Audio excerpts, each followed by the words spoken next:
Eu quero dar o bom dia a todos e todas que estão aqui conosco, em nome da revista Almanac. Meu nome é André Slênia, para os que não me conhecem. Eu e a professora Cláudia Chaves, que está aqui também, somos as editoras da revista Almanac. E é com imensa satisfação que a gente abre a sessão de hoje, que conta com a presença do professor Javier Fernandes Sebastián e com a professora Francine Egelski. Profunda satisfação pelo seguinte: a revista Almanac, para os que a acompanham, né, desde os seus anos aí, sabem que ela nasceu de um projeto de pesquisa, né? Ela não nasceu só como uma revista virtual, ela também foi, desde o seu início, ela prezava muito por espaços de debate, e que tinham exatamente, que mantém esse nome, ou seja, a ideia do fórum, né? E esse, para nós, é um espaço importante, ele já existiu de várias maneiras. A gente começa fazendo as nossas discussões em breve também virtuais, do fórum, na modalidade tal qual existe, e é nesse espírito que nós pensamos essa modalidade que nós vamos praticamente inaugurar hoje, onde pesquisadoras, pesquisadores apresentem resultados de suas pesquisas, livros, dossiês, sites, o que for, e conversem com a gente sobre esses resultados de uma maneira um pouco informal, mas também visando não só a divulgação, mas também a discussão desses produtos, esses que estão, claro, que dialogam com as temáticas de pesquisa da revista. Nós fizemos uma primeira experimento desse formato no dia 21 de julho, com o João José Reis, que discutiu com Paulo Terra o seu último livro, Ganhadores, a Guerra Negra de 1857 na Bahia, e foi tão exitoso o evento, né, as pessoas que nós decidimos implementar esse fórum debate nessa modalidade que vai acontecer hoje, né? Antes de fazer as apresentações, eu quero agradecer muitíssimo a Daiane Alves, que é doutoranda na Universidade Federal de Ouro Preto, na UFOP, que ela tem uma ajuda inestimável, não só na viabilização disso tudo, mas também na discussão acadêmica, de temas, de pessoas, ela nos ajuda muito, e também o Paulo Terra, que, junto conosco, tem pensado esses espaços virtuais, que, como todos vocês sabem, têm ficado, enfim, cada vez mais importantes nesses tempos atuais, tá bom? Então, é com grande satisfação que eu recebo aqui o professor Javier Fernandes Sebastián, que vai conversar com a gente sobre o último livro, que ele é um dos organizadores, In Search of European Liberalism. O professor Javier Fernandes é catedrático de História do Pensamento Político da Universidade do País Basco, investigador principal do grupo História Intelectual de Política Moderna e também do projeto História Conceitual, Constitucionalismo e Modernidade na Espanha, Europa e no mundo ibero-americano, uma aproximação interdisciplinar. Para muitos de nós, o professor Javier praticamente dispensa apresentações, tem uma obra muito importante que foi um marco na historiografia na última década, que foi o projeto Iberconceptos, do qual muitos dos que estão aqui participaram e que teve uma abrangência fundamental e importante. Então, eu quero agradecer imensamente ao Javier aceitar participar desse fórum, nesse horário. Eu sei que nós estamos a 5 horas em relação ao horário dele em Bilbao. Quero agradecer muito ele, que é um leitor e enfim, entusiasta também das nossas ações. E digo mesmo para a professora, em relação à professora Francine Egelski, que também agradeço imensamente ela ter aceitado participar desse debate. A professora Francine é professora de Teoria e Filosofia da História da Universidade Federal Fluminense, uma das pesquisadoras destacadas hoje na área de Teoria da História. ela coordena o grupo de pesquisa Epistemologia e História Comparada das Ciências Humanas, e também é jovem cientista do Rio de Janeiro, do projeto da FAPERJ, né? Então, muito obrigada também, Francine, por ter aceito isso. Imediatamente a dinâmica desse espaço, eu vou passar a palavra para a professora Francine, ela vai fazer os seus comentários pouco a pouco ao Javier, o Javier responde e pode interferir, Javier, se você achar que já pode responder, se já tem muitas questões e você prefere falar do que continuar. A Francine dá conta das suas indagações sobre o livro, não é? E depois eu abro, nós vamos juntando aqui as questões do público, né? E faço alguns blocos aqui para o Javier. Como eu disse, as pessoas tanto podem escrever pelo chat ou podem, se preferirem, se inscreverem e falarem pessoalmente aqui também conosco, tá bom? Então, muito obrigada. Passo imediatamente a palavra à Francine. Peço aos que não estão falando nesse momento que mantenham as câmeras desligadas. Acho que é um pouco mais fácil, mas também, se tiver algum problema, não é isso que vai atrapalhar, tá bom? Então, Francine, com você. Obrigada. Eu agradeço, Andréia, pelo convite. Eu vou agradecer a Andréia Slenia e a Cláudia Chaves pelo convite. Acho que, em nome das duas, eu agradeço a toda a equipe da revista. Para mim é um verdadeiro prazer estar aqui nesse debate, poder ter lido o livro e poder debatê-lo aqui com o Javier e com vocês. Eu acho que é um presente nesse momento tão difícil que nós estamos vivendo, né? Esse momento pandêmico e que nos trouxe tantas coisas de ruim, né? Também escolhi fazer uma abordagem mais geral e teórica, também metodológica nas perguntas e nas questões, porque eu acho que isso vai permitir ao Javier abordar do jeito que ele considere melhor as perguntas de acordo com os problemas e debates do próprio livro. Então, eu já aviso aqui que é uma escolha minha fazer esse debate mais geral, teórico e também metodológico, porque eu penso que interessa a todos, né? E cada um, na sua especialidade, pode aproveitar esse debate geral. Então, para começar, né, eu queria saudar a publicação do livro, organizado pelo Michael Friedan e pelo Javier Fernandes Sebastian, pois em seu conjunto a obra apresenta, por diferentes prismas e com profundidade, valiosas contribuições para o conhecimento acerca dos liberalismos.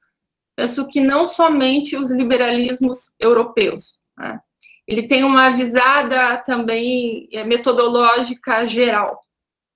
O livro lança e avança análises que nos permitem colocar em questão diferentes ideologias modernas por meio de abordagens desafiadoras da história, dos conceitos e do pensamento político, que envolve diferentes vocabulários, práticas, repertórios e cronologias.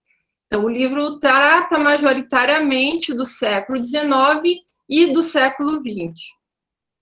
A reflexão passa por considerar o liberalismo como um conjunto de postulados culturais mutantes, com variados estratos temporais e históricos em diversos espaços da geografia europeia e além.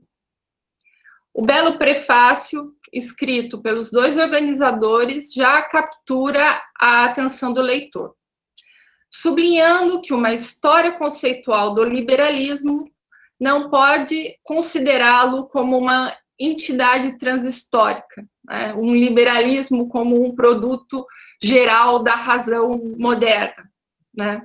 Pouco saberemos de suas complexas feições e trajetórias, de suas transformações, de suas contraditórias modificações dos partidários, se tentarmos enquadrar o liberalismo como um tipo decorrente de uma reflexão exclusivamente filosófica.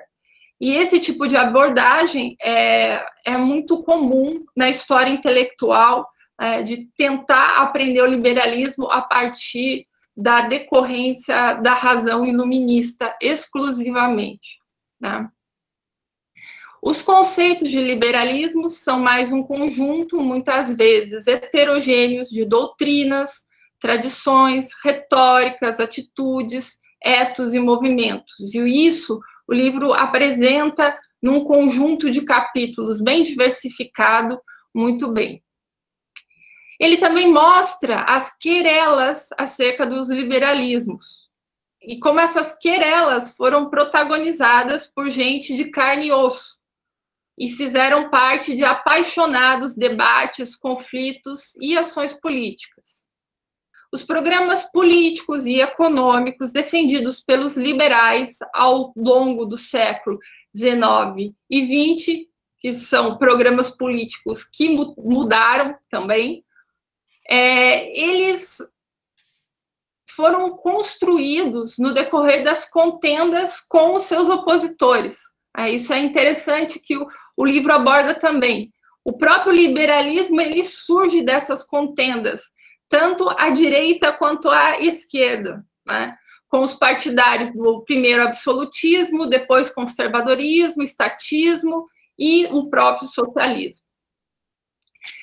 A questão é que essa história, como sabemos, ela está em pleno desenvolvimento. E ela contempla projetos que também vão além dos interesses de grupos e que envolvem racionalidades, projetos econômicos e de Estado. Entrando na questão que eu gostaria de apresentar ao Javier para ele pensar, para ele discutir com a gente aqui, é que há muitas imprecisões acerca do liberalismo. Então, ele não surgiu na Grã-Bretanha como parece ter ficado cristalizado no imaginário geral, né?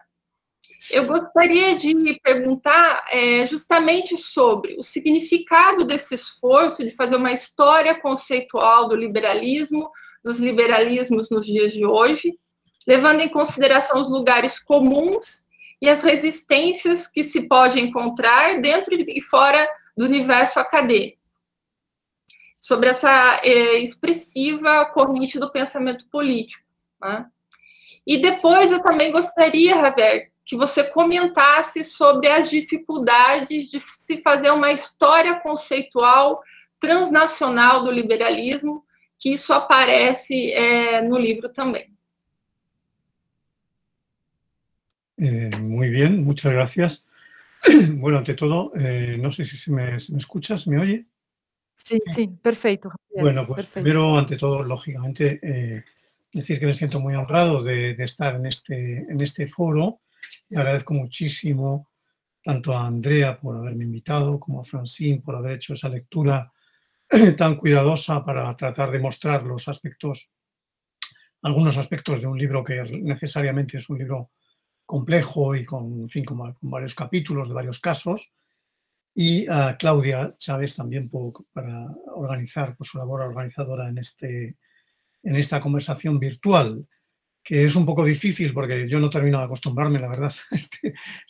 Cada día practico más, no sé si por suerte o por desgracia, este tipo de actividad de hablar delante del ordenador. Afortunadamente veo algunas caras por ahí, eso me ayuda, ¿no? Pero si no, realmente es difícil, no sé, a veces uno se siente como un loco hablando al vacío, ¿no? Bueno, y muchísimas gracias por dejarme hablar en mi idioma, que es mucho más cómodo, obviamente, para mí. No sería capaz de hacerlo en portugués, lamentablemente. Y muchas gracias a los asistentes que se han inscrito para este debate o para esta conversación. Bueno, me parece que antes de responder a las cuestiones que me has planteado, Francine, que me parecen muy oportunas y muy interesantes, creo que debo decir algo general sobre la colección en la que este libro se inscribe. Es decir, este libro no forma parte, no sé si se ve, no forma parte, digamos, o sea, forma parte de una colección, no es un relámpago que aparece en el cielo y desaparece, sino que forma parte de una colección. Este es digamos, el número 7 de los publicados sobre el liberalismo. Antes apareció este otro volumen dentro de la serie European Conceptual History, es una colección de libros que todos ellos tratan sobre la historia conceptual europea, que era un viejo proyecto, el primero que expuso la conveniencia de hacerlo, aunque le parecía muy difícil, era el propio Koselleck, y luego un discípulo de Koselleck llamado Lucian Holzer. Holzer escribió varias veces sobre la necesidad de atrevernos a hacer algo así como una historia conceptual europea comparada. Y de alguna manera, bueno, pues algunos de nosotros tomamos esa idea de Holzer y de Koselleck, y en concreto formamos un comité en el que está Michael Frieden, está Diana Miskova, es una académica búlgara extraordinariamente capaz, inteligente y muy interesante. Está Henrik Stenius y está Willibald Steinmetz, que es el discípulo favorito de Koselleck, en Bielefeld. Esos 5, incluyéndome a mí mismo, pues formamos un comité y ofrecimos la posibilidad de publicar esta colección a la editorial Bergham, y entonces lo aceptaron, y hasta ahora han salido publicados. El primer volumen es este, que se llama Conceptual History in the European Space, o sea, es un poco las bases metodológicas que anuncia lo que va a ser la colección. Y luego se publicaron, pues en primer lugar, bueno, antes que ese apareció un volumen sobre parlamentarismo, sobre el concepto de parlamentarismo. Se ha publicado otro sobre lenguajes científicos en el siglo XX. Otro, dirigido por Diana Miskova, sobre la historia conceptual de las regiones europeas, de las grandes regiones, ¿no? Europa Central, Europa Oriental, los Balcanes, etc. Y las fronteras en Europa, que es muy interesante y yo creo que tiene muchas cosas útiles también para América Latina, ¿no? El concepto, democracia, liberalismo, y no sé si me dejo alguno por el camino. Ahora estamos preparando 2 números más, uno sobre política y políticos, o sea, sobre el concepto de política y los políticos, sobre todo en los debates parlamentarios, que está preparado por un autor finlandés, y otro sobre el concepto de transición, en todos los sentidos, del término transición y los usos en las ciencias sociales que se hace la transición. Entonces, bueno, eso, digamos, como preliminar para decir que este volumen, en realidad, aunque la idea del volumen es muy antigua también, o sea, yo recuerdo que ya empezábamos a hablar de esto, yo pasé una temporada en Cambridge y ahí ya me puse en contacto con Michael Frieden y fue con una idea de sacar un volumen sobre los liberalismos en Europa. Y desde entonces, pues hemos hecho varios encuentros, uno en Málaga, otro en Oxford y tal. Hubo como 3 encuentros y al final conseguimos sacar el libro con mucho retraso porque hubo bastantes problemas, ¿no? Bien, ¿de dónde procede? ¿Qué sentido tiene este libro? Este libro procede de una insatisfacción, como muchas veces sucede con los libros. Es decir, no estábamos satisfechos con lo que había en el mercado sobre la historia del liberalismo. Creíamos que hacía falta trabajar un poco más sobre el concepto de liberalismo, entendiendo el concepto simplemente, o la aproximación de la historia conceptual como una aproximación más próxima a qué es lo que decían los agentes del pasado de la época en que el liberalismo empezó a gestarse, ¿eh? Suponemos que el liberalismo es un concepto que nace hace 200 años, casi justos. Empezó a surgir ahí como concepto, pues, 1810, 1800 en Cádiz, es cuando surge, pero luego empieza a difundirse sobre todo a partir de los años 20. O sea, desde 1820 en adelante es cuando se empieza a hablar de liberalismo de una manera cada vez más, muy modesta todavía. Todavía no era considerado como un gran cuerpo teórico perfectamente estructurado, ni mucho menos. Digamos que eso es lo que tratamos de contar en el libro, ¿no? Cómo empieza a gestarse el concepto. Entonces, la idea, ¿qué es lo que aporta nuestra aproximación histórico-conceptual con respecto a las aproximaciones habituales? Digamos que las aproximaciones habituales de historia de las ideas políticas o de historia del pensamiento político podrían titularse Historia del liberalismo europeo. Por ejemplo, el libro de Ruggiero del año 25. Historia del liberalismo europeo. Nuestro libro nunca se hubiera podido titular Historia del liberalismo europeo. Es decir, lo hemos titulado En busca de los liberalismos europeos, Y ese título ya es bastante expresivo. El in search of, o sea, estamos en pos de o en busca de ese concepto, porque es un concepto elusivo, difícil, que estamos tratando de entender qué es lo que ellos entendían por ese concepto en cada momento y tal. Por lo tanto, ya eso nos pone en la pista de que no estamos hablando asertivamente, esto es el liberalismo.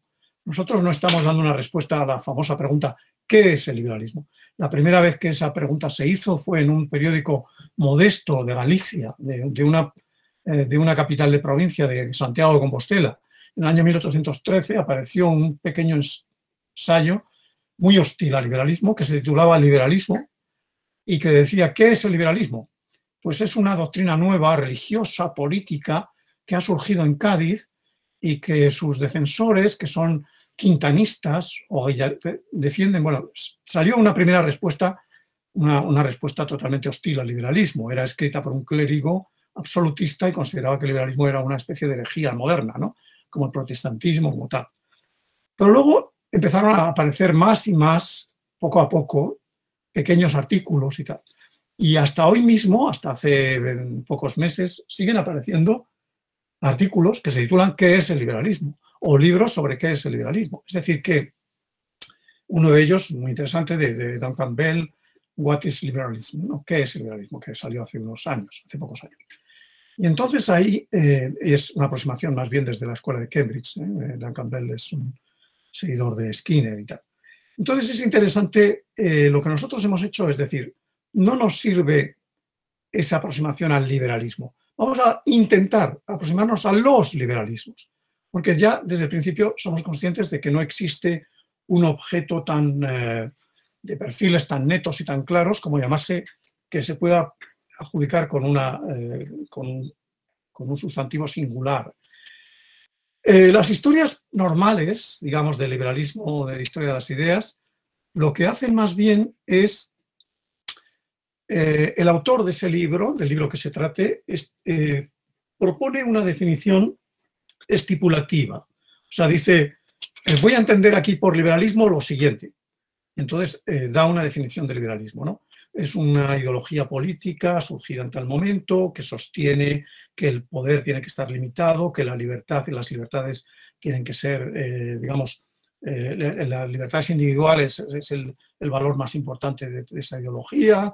Bueno, lo que sea, o sea, da una definición que tiene que ser constitucional o que tiene que dar más preeminencia a la iniciativa privada o al valor de la propiedad o a lo que sea, o sea, depende de cada momento, hay muchos liberalismos, ¿no? Pero una vez establecido esa definición, más o menos apodíctica, entonces se va a las fuentes a buscar a ver qué encaja y qué no encaja. Es decir, esto es liberalismo, esto no es liberalismo. Normalmente ese liberalismo canónico suele ser, que se suele llamar liberalismo clásico, es el liberalismo británico, básicamente, o angloamericano, ¿no? Porque también Louis Hartz, en un famoso libro de los años 50, reclamó que los norteamericanos estaban diseñados desde el principio, desde que hicieron la Revolución de la Independencia, para desarrollar el liberalismo. Y el liberalismo es la doctrina típica de los norteamericanos, aunque eso luego fue desmentido por otros autores como Bailey, como Pocock, como Wood, a partir de los años 70-80, con otro paradigma llamado republicano, que decía que aquellos autores, los padres fundadores, eran más bien republicanos que liberales. Pero bueno, eso es un tema. Bien, entonces se establece ese principio. Nosotros dijimos, vamos a proceder a la inversa. Vamos a preguntarnos, no vamos a responder qué es el liberalismo nosotros, sino que vamos a ir a las fuentes. Vamos a leer con cuidado las fuentes, de nuevo, a tratar de limpiar nuestra mente de todo lo que sabemos sobre el liberalismo y a tratar de entender qué es lo que en esas discusiones, en esas argumentaciones, a posteriori, o sea, es una aproximación inductiva, no es una aproximación deductiva de unos principios, sino después de ver lo que ellos dicen, entonces tratar de ver cómo eran los liberalismos europeos, qué decían los holandeses, qué decían los nórdicos, qué decían los portugueses, los españoles o mexicanos, lo que sea, digamos, aunque básicamente es europea, pero bueno, yo me las he arreglado en mi artículo para introducir un poco porque la España de esa época era una España bicontinental igual que de Portugal era también, y entonces no puedes hacer una historia del liberalismo español que empiece en 1810 sin tener en cuenta que en ese momento muchos de los liberales más conspicuos eran novohispanos o peruanos, es decir, no eran españoles de la península, ¿no? Por tanto, he tratado de introducir ahí también un poco en mi propia aproximación, ¿no?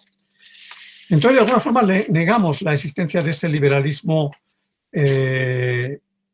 singular. ¿Eso quiere decir que no exista un liberalismo transnacional? Bueno, no exactamente. O sea, podemos, efectivamente, con un grado mayor o menor de coincidencias, de solapamientos, podemos probablemente establecer que hay un aire de familia entre varios tipos de liberalismos. A lo mejor dentro de los nórdicos se da un aire de familia entre los daneses y los suecos, o como se puede dar en el mundo ibérico entre los españoles, los portugueses, los brasileños, los mexicanos, con lo cual hay un iberoamericano, digamos, una cierta, no es lo mismo, no es el mismo liberalismo en México que en Argentina, en absoluto, ni en Brasil que en Perú, en absoluto, pero sí, según vas reduciendo el foco, hay más elementos de cultura común compartida que te permiten hablar de ciertos rasgos transnacionales que pueden ser más similares, ¿no? Es decir, los mundos ibéricos tienen más en común entre todos ellos que los mundos, digamos, británicos o que los mundos itálicos o lo que sea. Es decir, cuando vamos mirando diferentes proyecciones o los germánicos o lo que sea, ¿no? Bien, por tanto, eso es lo que hemos tratado de hacer en el libro. En el libro hemos reunido un conjunto de casos: Austria, Alemania, España, Portugal, Francia. De Francia se ha ocupado Helena Rosenblatt, que acaba de publicar, que acaba de traducir su libro sobre The Lost History of Liberalism, en español hace poco, ¿no? Que ella está también en el libro cubriendo el caso francés. Después el caso de Suecia, de los países nórdicos, el caso de Holanda, que es muy interesante también, que lo ha hecho Tevelde, el caso de Polonia, el caso de Italia, el caso que lo ha hecho Pombeni, el caso de Rusia, el caso de Gran Bretaña, que lo ha hecho el propio Michael Frieden, etc. De alguna forma yo creo que este libro complementa bastante lo que para nuestra área fue este libro, que se publicó en el año 12, que yo lo coordiné, que se llama La Aurora de la Libertad, los primeros liberalismos en el mundo iberoamericano, que es una versión expandida de los artículos largos que aparecen en este diccionario de Iberconceptos sobre el liberalismo, que un poco más cortos, aquí se expandieron más en el libro sobre la Aurora de la Libertad. Entonces, de alguna manera, yo creo que el caso iberoamericano, los casos iberoamericanos, pueden ahora dialogar con los casos europeos, ¿no? Porque tenemos una colección de ensayos y eso es importante. No creo que haya ningún tipo de nacionalismo, espero que no lo haya, al hablar del mundo iberoamericano, aunque sea un nacionalismo así transnacional, como algo importante, porque en aquel tiempo, cuando surgieron los liberalismos, en los años 20 del siglo XIX, el mundo ibérico era muy importante, por una razón, porque estaba en candelero. O sea, las cosas que estaban pasando en el mundo, estaban surgiendo nuevos países, se estaban independizando muchos países, y esos países, todas las independencias, como mostró David Armitage, se producían en el mundo ibérico. O sea, estaban creándose países nuevos. Si miramos el mapa del mundo entero, el mapa mundi, en 1820, pues vemos que hay un montón de países que están surgiendo y surgen justo en Sudamérica, en América Central y del Norte, en México, en tal, bueno, en fin. Con lo cual, es un momento de enorme protagonismo del mundo, tanto el uso brasileño como hispanoamericano. Y entonces, yo creo que no es casual para nada que surgiese el término Partido Liberal en español antes que en cualquier lengua, la palabra liberalismo en español antes que 8 años antes que en francés o que en inglés o lo que sea, que ya hubiese un ensayo sobre qué es liberalismo, o sea, cosa que todavía en Inglaterra tenía que pasar, pues eso, unos cuantos años, no muchos, ¿no? Pero unos cuantos años después. Y cuando pasa en Inglaterra o pasa tal, generalmente es preguntándose por lo que está pasando en el sur de Europa, porque es el año 20, es el trienio en España, es la revolución en Portugal, en Piamonte, tal. Es decir, que como mostró de Prat, por ejemplo, es un momento extraordinariamente importante para el mundo hispanoamericano, en el que hay como dos modelos. Creo que me estoy extendiendo demasiado y voy a parar aquí. Hay dos modelos. Hay un modelo de liberalismo radical, por así decirlo, que es más o menos, sus enemigos lo consideran jacobino, que es la Constitución de Cádiz y la Constitución del 22 de Portugal y otras, ¿no? pero sobre el modelo gaditano se considera una revolución radical porque es una monarquía republicana lo que establece ese sistema. Frente a eso hay otro modelo que es el de la Carta francesa del año 14 y que es por supuesto, es la constitución más o menos, la inspira, es la constitución del Imperio brasileño de la Carta del año 26, ¿no? Del poder moderador y todo esto. Entonces había una gran pugna en toda Europa y América entre dos modelos, dejando aparte del norteamericano, el que muy particular, la Carta de Filadelfia, y en federal, y entonces estaban ahí una lucha entre los moderados, el liberalismo más conservador y el liberalismo más radical, ¿no? En uno el modelo era Cádiz y el otro el modelo era París 1814. Entonces hay esa lucha y me parece interesante, digamos, para muchos en realidad los liberales eran como demócratas, y lo dicen literalmente varias veces, dicen, no, sí, a los demócratas en España les llaman liberales, no sé por qué les llaman liberales, los demócratas, o sea, que de alguna manera, y el término demócrata era muy poco usado en esa época, extraordinariamente poco usado. Por lo tanto, yo creo que todo eso... Hay un tema que me gustaría desarrollar, pero no quiero porque estoy usando ya la palabra muchísimo, que es el tema de los ismos políticos. Y yo creo que a lo largo de la conversación me gustaría hablar de los ismos, porque creo que esto puede ser útil también para los oyentes, ¿no?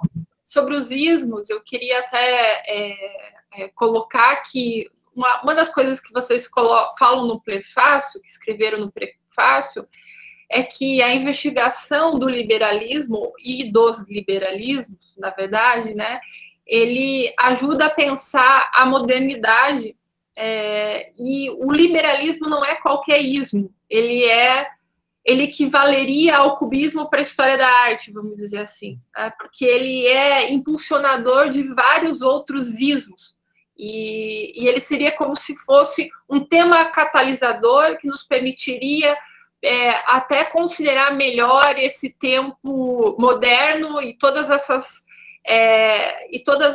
os desenvolvimentos dessa nova configuração de mundo que aparece no início do século XIX e depois. Então, queria aproveitar que você vai falar dos ismos para você colocar essa ponderação. Sí, muchas gracias, porque efectivamente creo que es un tema crucial y es importante para todos los que estudian ideologías políticas, yo creo, ¿no? Los ismos. Recientemente ha aparecido un artículo de Jani Marjainen y Jussi Kurunmäki, que llevan trabajando sobre el tema de los ismos bastante tiempo, pero acaba de sacar, hace muy poco me lo acaban de mandar ellos, un artículo la semana pasada, un artículo que plantea la cuestión de cuándo los ismos y las ideologías se mezclan, cuándo surge la idea de que estudiar las ideologías políticas es lo mismo que estudiar los ismos. Y claramente ellos identifican en ese momento a finales del siglo XIX y hasta la Primera Guerra Mundial. Es cuando realmente los ismos básicamente se consideran ideologías políticas.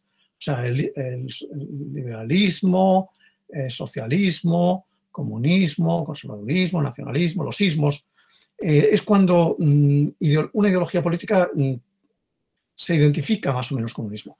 En realidad yo creo que esto es lo que dicen Marjainen y Kurunmäki. Sin embargo, yo creo que, digamos, esto tiene unos precedentes. Es decir, no surge por arte de magia en 1890. Normalmente, Koselleck, cuando se refiere a los ismos, en su diccionario alemán, les llama conceptos de movimiento.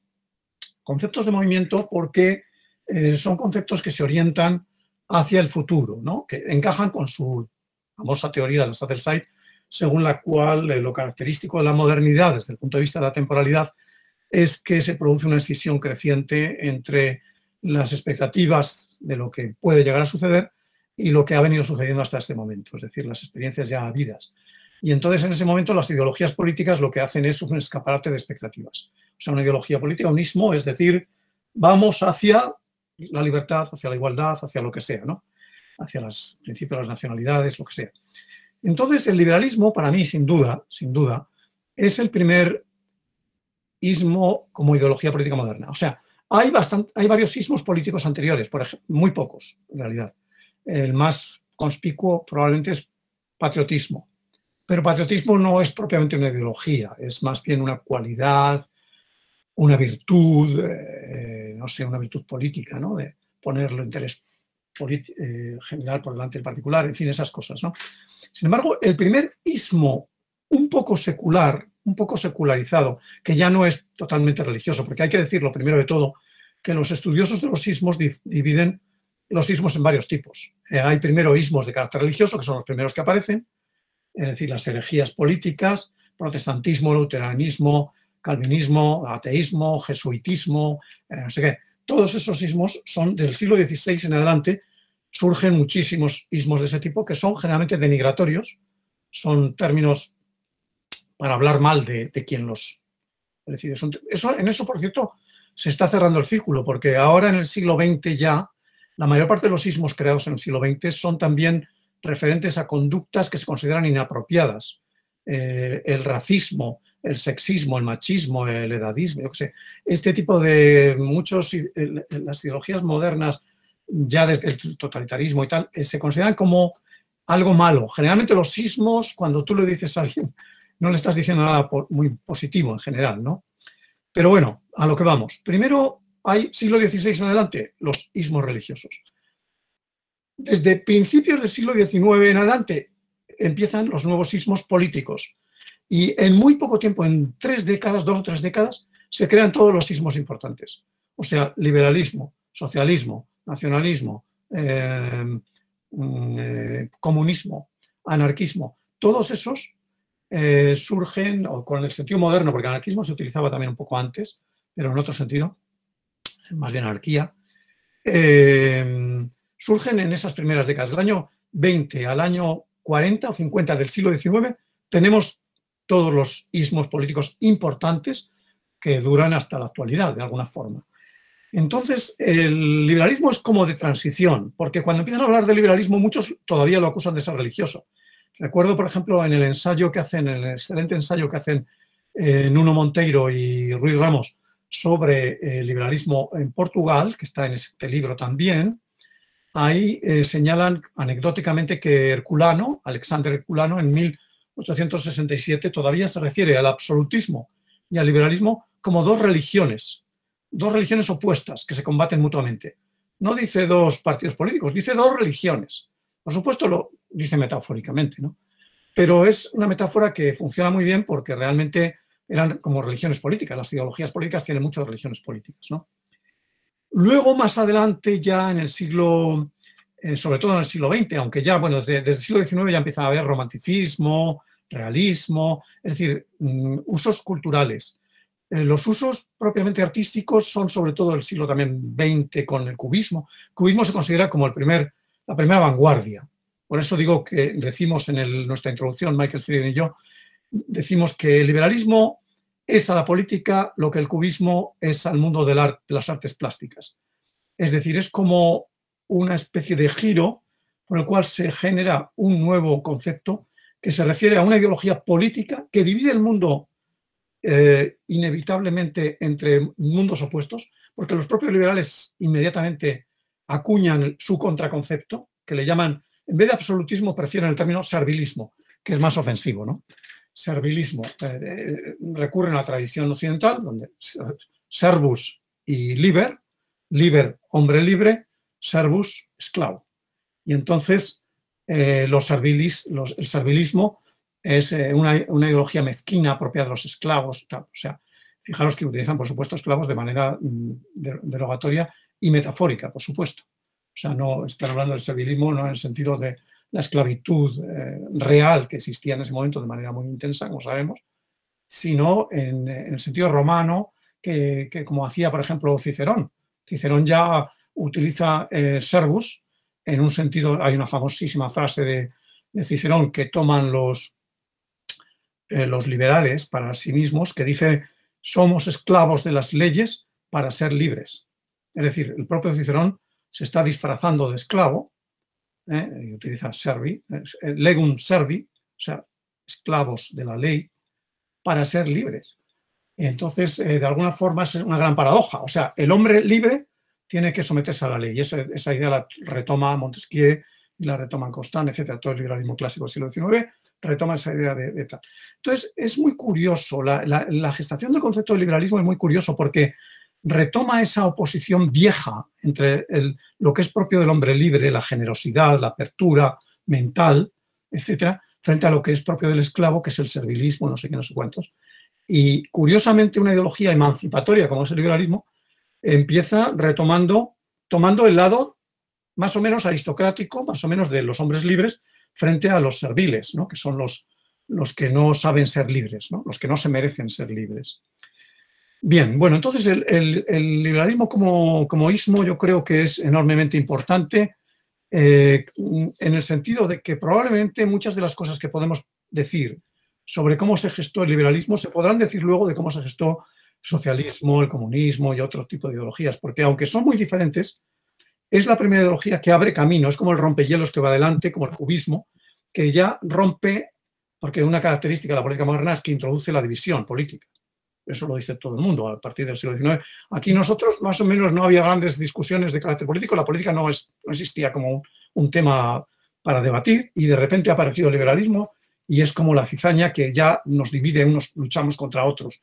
Unos somos liberales, otros son conservadores. Es una, digamos, luego igual pues el socialismo y capitalismo, o sea, surgen, digamos, todos los ismos políticos generan sus anticuerpos, sus nuevos ismos de respuesta y traen, la política moderna trae sobre todo la división, lo que se llama la politización, lo que llamó politización Koselleck, que es la aparición de los conflictos de carácter político. O seu capítulo no livro chama-se, eu tenho título sugestivo que é Friends of Freedom, né? Justamente para falar dessa relação e de projeções de futuro na Espanha e na América Ibero-Americana, a partir de uma reflexão sobre, digamos, esse par que não é estável, que você chama até de conceito hesitante, o liberalismo ou o liberal e a ideia de liberdade. Eu queria que você falasse um pouco sobre isso, porque penso que interessa ao conjunto também aqui dos ouvintes e de quem está nos assistindo, essa questão da liberdade, do liberalismo e essa relação entre a metrópole e as colônias e depois as ex-colônias. Sí, claro. Efectivamente, los liberalismos se caracterizan, entre otras cosas, porque toman un concepto raíz y le añaden un ismo. Es decir, y entonces varios autores se han preguntado qué es lo que añade el sufijo. O sea, el sufijo ismo con respecto a libertad, liberalismo, o a liberal, liberalismo. Con respecto a sociedad, socialismo, o a social, socialismo. Con respecto a comunidad o común, comunismo. Con respecto a anarquía, anarquismo, etc. ¿Qué añade a nación, nacionalismo, etcétera, etcétera? Es decir, entonces, ¿qué añade el ismo con respecto a la matriz, ¿no? a la raíz de donde surge? Este tema es interesante. Yo descubrí por casualidad un intercambio de opiniones a mediados del siglo entre Donoso Cortés y Metternich, es decir, dos autores muy conservadores de ese momento, y están abominando de los ismos. O sea, están escribiendo en los años 40 del siglo XIX y dicen, se mandan cartas, uno en Madrid, no sé si estaba en ese momento en Berlín, Donoso, no creo que estaba ya en Madrid, en París, y Metternich desde Viena, se mandan cartas, se cruzan cartas en los cuales discuten sobre los ismos. Y entonces dice, ¿qué es eso de...? ¿Qué añade? Dice, bueno, cuando uno añade un ismo, de alguna forma, y lo ve muy bien, yo creo que fue Metternich, dice, es como si reclamase una propiedad de esa idea. O sea, cuando dices liberalismo de libertad, entonces Donoso dice, sí, pero es una apropiación indebida, o sea, es una apropiación falsa. O sea, los liberales se adueñan de la idea de libertad y de la idea liberal, que es una idea muy bonita. Todo el mundo le gusta ser libre y la libertad. Yo qué sé, los socialistas añaden la idea de sociedad. Todo el mundo le gusta la sociedad. Entonces, ¿por qué estos dicen no? Pero nosotros somos los auténticos defensores de la idea social, ¿no? O los otros... Entonces dice, no, es que en realidad es una forma de abuso de las palabras. O sea, los ismos lo que hacen es recortar un ámbito de la realidad Y efectivamente yo creo que con liberalismo pasa eso con respecto a la idea de libertad. ¿Qué pasa con esto? Que el concepto de libertad, como trataron, por ejemplo, dentro de Liberconceptos, Gabriel Entin y Loles Ripoll, que son los que hicieron los que coordinaron el concepto de libertad dentro del proyecto de Iberconceptos, es uno de los conceptos más complejos, más difíciles, más polisémicos que existe. Bueno, podríamos aquí marcar una serie de ejes posibles para ver qué se entiende por libertad. Evidentemente, todos tenemos en mente, no sé, los artículos famosos de Isaiah Berlin, de Quentin Skinner, el de la conferencia de Benjamin Constant. Hay una serie de clásicos, y por supuesto Locke y Hobbes, etcétera. Es decir, hay toda una tradición muy larga, y los escolásticos, etcétera, que hablan de la libertad. Pero eso viene de muy atrás, es decir, ya es un tema teológico. ¿Es el hombre libre o no? ¿Libero arbitrio o servum arbitrio, como decían los protestantes, ¿no? Como decía Lutero en su famoso ensayo sobre de servo arbitrio, ¿no? sobre el arbitrio, sobre digamos, la voluntad esclava, podemos decir así, frente a la voluntad libre que defienden los escolásticos y todo esto, ¿no? Entonces, hay una tradición que viene de la religión, pero luego pasa a la cuestión, ¿hay una libertad de orden natural? ¿O el hombre es libre de hacer lo que quiera completamente? ¿Es el hombre esclavo de sus pasiones? ¿O para ser libre tiene que seguir la razón? ¿Qué relación tiene la libertad con la ley? O sea, cuando hay ley, ¿hay más libertad o menos libertad? Eso es un tema típico de los liberales. Es decir, hay muchísimos temas o subtemas, porque además la libertad se adjetiva, se pluraliza y hay muchas libertades, ¿no? Ya vemos, por ejemplo, yo recuerdo también en el ensayo, me viene a la mente otra vez el ensayo sobre Portugal de Monteiro y Ramos, que citan en un texto de Mousinho de Silveira, los años 30, en los que ya en los años 30, tan pronto, Mousinho de Silveira distingue un liberalismo de los antiguos, no es lo de Constant, no es lo de la libertad de los antiguos comparado con la de los modernos, es otra idea, ¿no? Creo que en el último, precisamente en uno de los ensayos que publicó Monteiro Nuno en Almanac, menciona esto que voy a decir a continuación. Mousinho de Silveira, en un texto, en una carta, dice: no hay que confundir el liberalismo de los antiguos, que era un liberalismo, él no dice aristocrático, pero eso es lo que quiere decir, un liberalismo basado en la distinción, en los privilegios, en las libertades de los cuerpos, ¿no? De los estamentos, del liberalismo moderno, porque el liberalismo moderno tiene que ver con el gobierno representativo, con la discusión, con el ansia de mejora, de progreso de las sociedades, ¿no? Entonces él se da cuenta perfectamente. Claro, ahí lo que está haciendo es inventarse un liberalismo de los antiguos, evidentemente.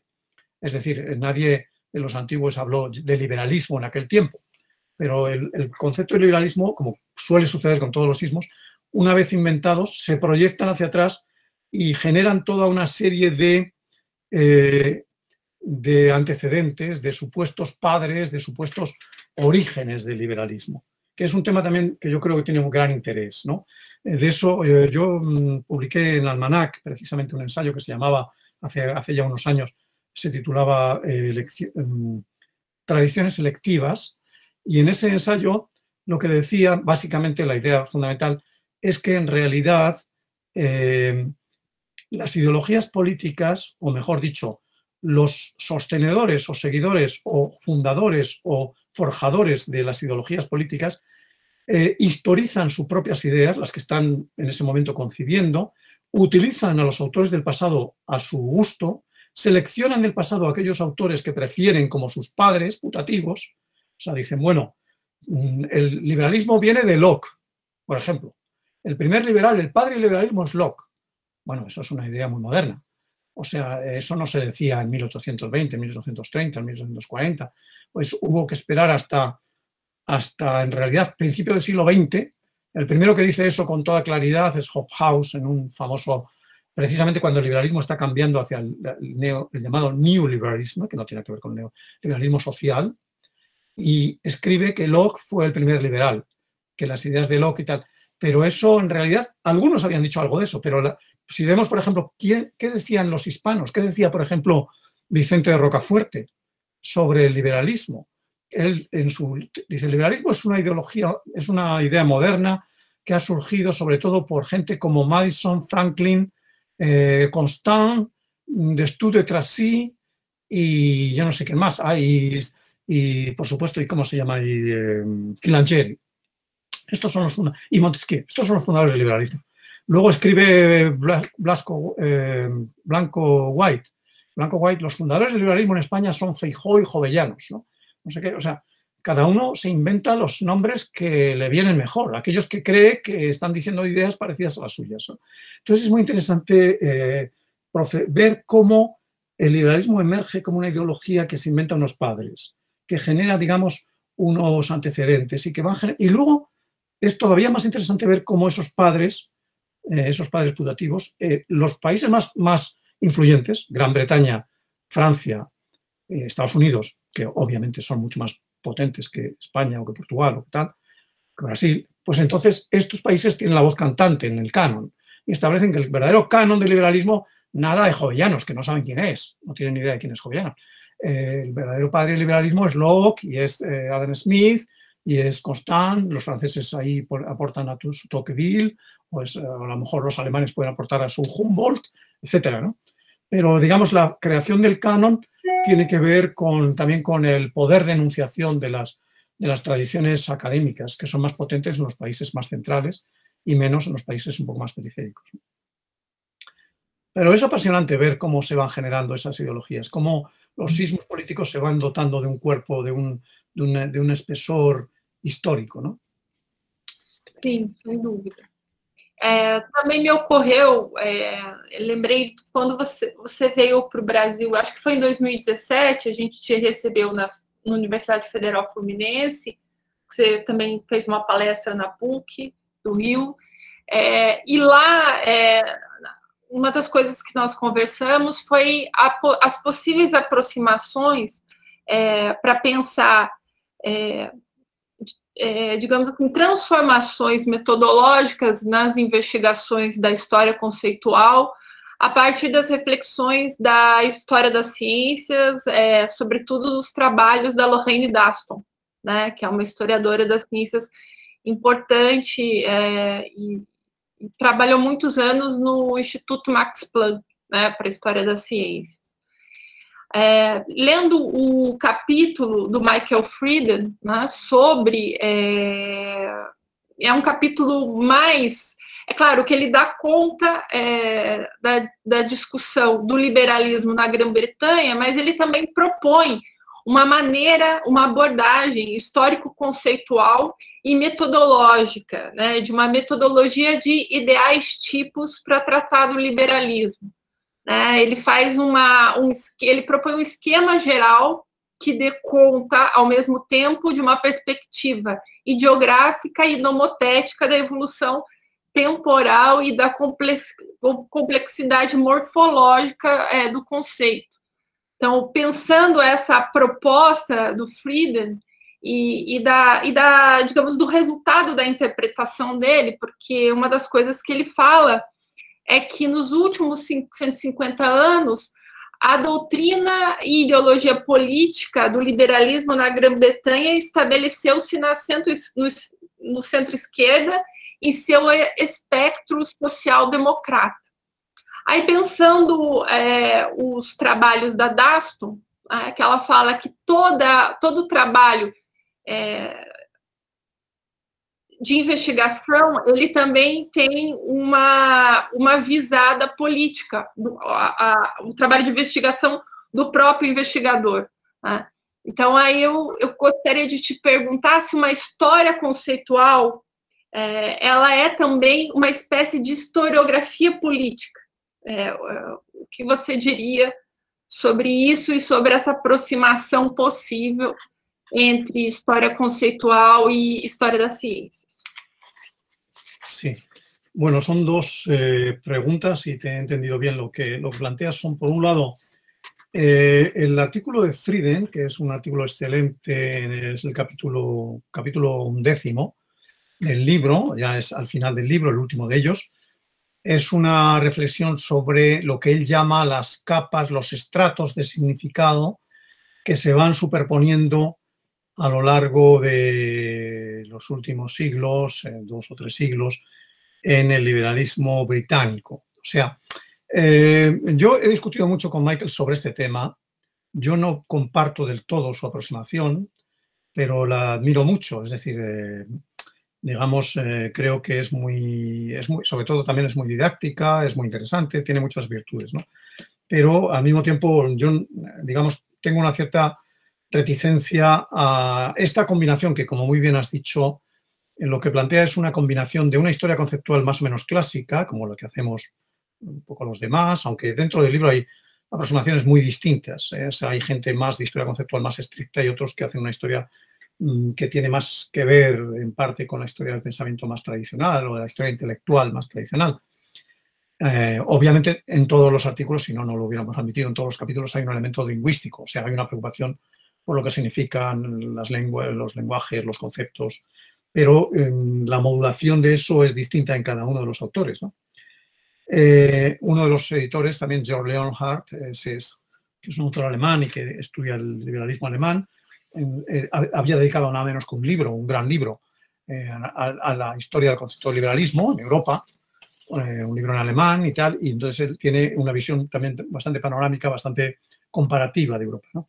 Pero bien, a lo que vamos, Frieden lo que hace es tratar de combinar la aproximación ideal típica con la aproximación histórico-conceptual. Eso es muy difícil porque casi la definición de la historia conceptual yo diría que es en buena medida lo contrario de los tipos ideales, ¿no?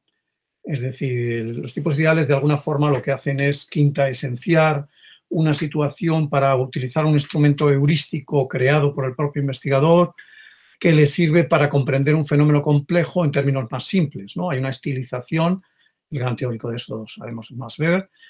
Entonces, de alguna forma, precisamente un tipo ideal es lo que no coincide con ningún caso concreto. No hay referentes empíricos, sino que es más bien una estilización. En cambio, la historia conceptual es muy pegada a las fuentes, o sea, es tratar de decir, a ver, ¿qué decían estos señores? Y tratar de comprender a las fuentes de una manera en su alteridad y no proyectando sobre ellos nuestros instrumentos heurísticos. Algunos sí, claro, no podemos trabajar sobre nada sin instrumentos heurísticos, pero no este tipo de grandes tipos ideales que de alguna manera corren el riesgo de falsear las situaciones históricas concretas. Y Frieden lo que hace es tratar de buscar un compromiso, porque Michael Frieden, que es un profesor de Oxford, jubilado, pero muy importante, que ha aportado mucho a la historia de las ideologías, se caracteriza porque él tiene un propio método, que le llama el método morfológico de historia de las ideologías, que combina la historia de las ideologías con la historia de los conceptos. Entonces, él trata de aplicar su método aquí, ¿no? Y es muy interesante porque las conclusiones a las que llega es que en el liberalismo británico, no voy a contar todo lo que dice, pero hay una serie de capas sucesivas. O sea, primero, el liberalismo empieza significando algo. Luego, más adelante, por ejemplo, con autores como Mill, empieza a significar otra cosa distinta. Aparece el elemento desarrollista, ¿no? del progreso, que no simplemente el poder limitado. Luego aparece, y finalmente aparece incluso el respeto a lo que llama él las identidades, y entonces aparece un poco el aspecto multicultural del liberalismo, o sea, el respeto a las peculiaridades, que es casi todo lo contrario de lo que era el liberalismo cuando afirmaba la igualdad de todos los ciudadanos y digamos, en un sentido más o menos jacobino de que ciudadanos son unos todos iguales, ¿no? O sea que, bien, es un tema bastante complejo y tal. Es interesante, solamente puedo decir eso.